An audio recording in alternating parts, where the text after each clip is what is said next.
thank you for convening this forum. Great cities have great parks and great green spaces. I had the pleasure of serving as your mayor for 2 terms between 2010 and 2018. If you want to know what someone will do in the future, I think that you should look to what they did when they had the opportunity to serve. Under my leadership, Atlanta had the largest expansion of green space in the history of our city. We moved the budget support for Green Space Initiative and for parks in the city of Atlanta from $25 million when we started to $40 million at the end of my service. That constitutes a 47% increase in funding for parks. We have a great deal more to do, and I look forward to doing the work. Data shows that only 6% of Atlanta's land is dedicated to parks, far below the national average of 15%. Meanwhile, 28% of Atlanta's residents do not live within a 10-minute walk of a park. Recent acquisitions like Lake Charlotte, the opening of Westside Park, the continued development of the Atlanta Beltline Trail are a step in the right direction, but the city needs significantly more parkland. So the next question, how will you fund critical land acquisition needs for Atlanta over the next 4 years and ensure a funding stream is available for future acquisitions as the city grows?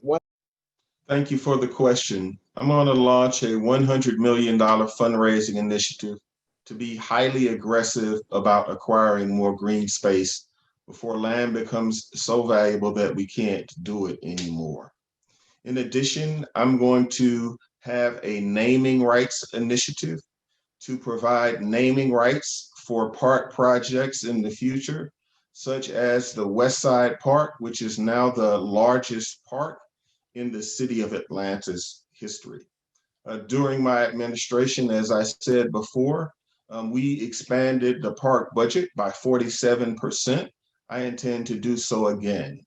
I'm also going to support the renewal of the municipal option sales tax, which is also a funding source for ongoing park maintenance and for green space acquisition.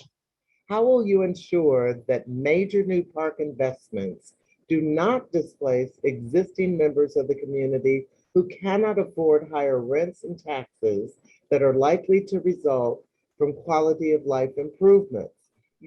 Thank you for the question. I conceived the Westside Future Fund. I named it, I stood up the organization and supported it. And I think the model that the Westside Future Fund has used to avoid pushing people out of their homes in the communities where we have progress and a rising economy is a model that we should expand.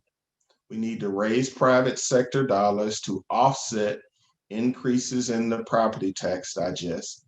And we also need to have a robust grant initiative as well, so that folks who have given their lives to a community, live there for the entire time, have the kind of support that they need. So I think that we should take that model and expand it across the city.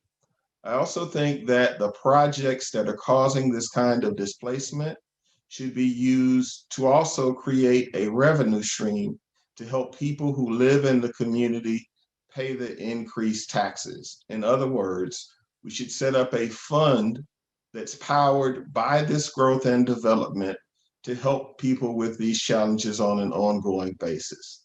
Finally, I believe that we should set up an anti-displacement office to help people who are experiencing these challenges respond to them with expert support every single day so they can live in Atlanta.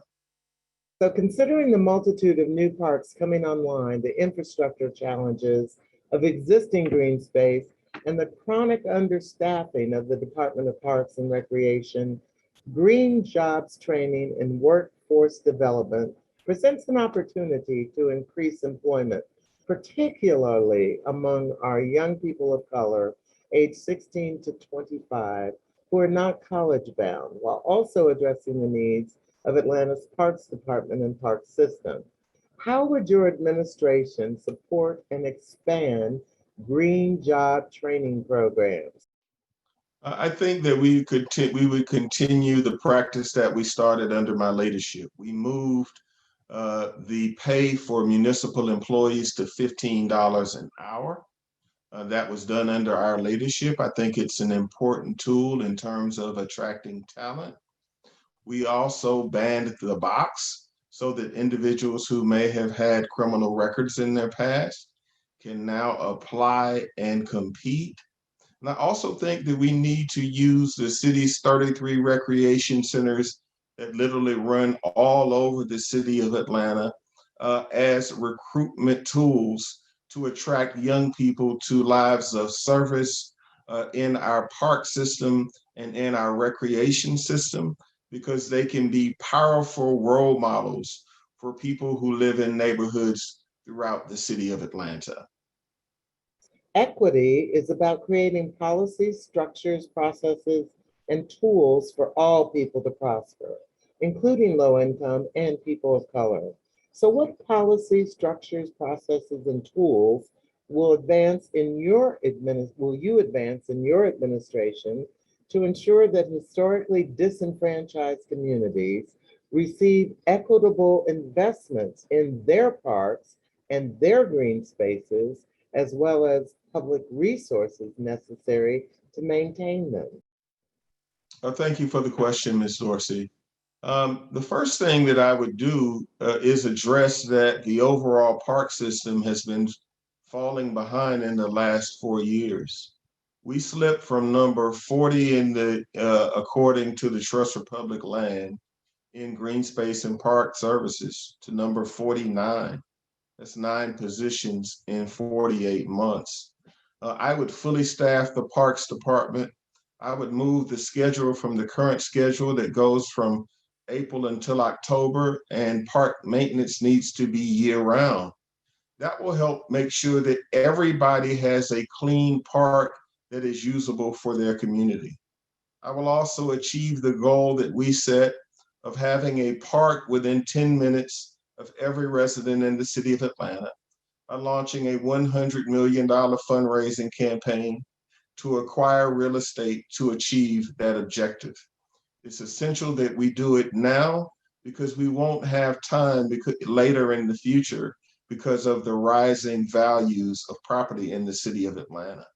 And so we need an all hands on deck effort to achieve our equity objectives, and we have to get to work right away, maintaining the parks we have, expanding green space while we can support it, and making sure that it touches every neighborhood, every community in our city.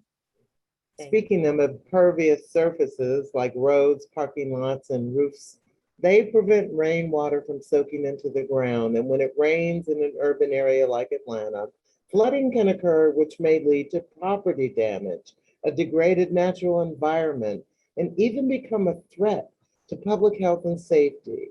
Additionally, because Atlanta's stormwater infrastructure is aging, an increase in flooding is expected to cause damage to the city's water treatment facilities.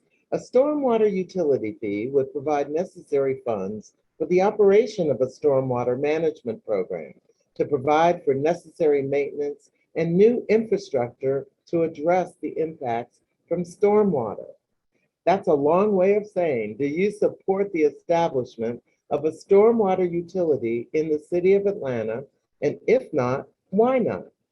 I'm open to considering it. I'm not prepared to go on record being in full support because I think that we can use money from the municipal option sales tax as obligations related to the federal consent decree decline. So I think that we can also partner with the Department of Watershed, which we did very effectively when we built the old Fourth Ward Park, which is not only a beautiful park facility, but it's a retention pond. We did the same thing in the Rodney Cook Park, where you had $30 million from the Department of Watershed that went to fund a best-in-class park. It attracted $14 million in private philanthropy. So I think that using the tools that we have, we should make every effort not to raise taxes on the people of Atlanta. The video that opened this session spoke of the need for a green space mayor. Please tell us why you see yourself as that green space champion. Great cities have great parks and great green spaces. Under my leadership, the city of Atlanta was ranked 40th according to the Trust for Public Land. That was the highest ranking that it had ever received on that document. Additionally, we received accreditation from the leading national parks entities because we were moving in the right direction and provided the largest expansion of green space in the history of Atlanta. I'd like to do it again.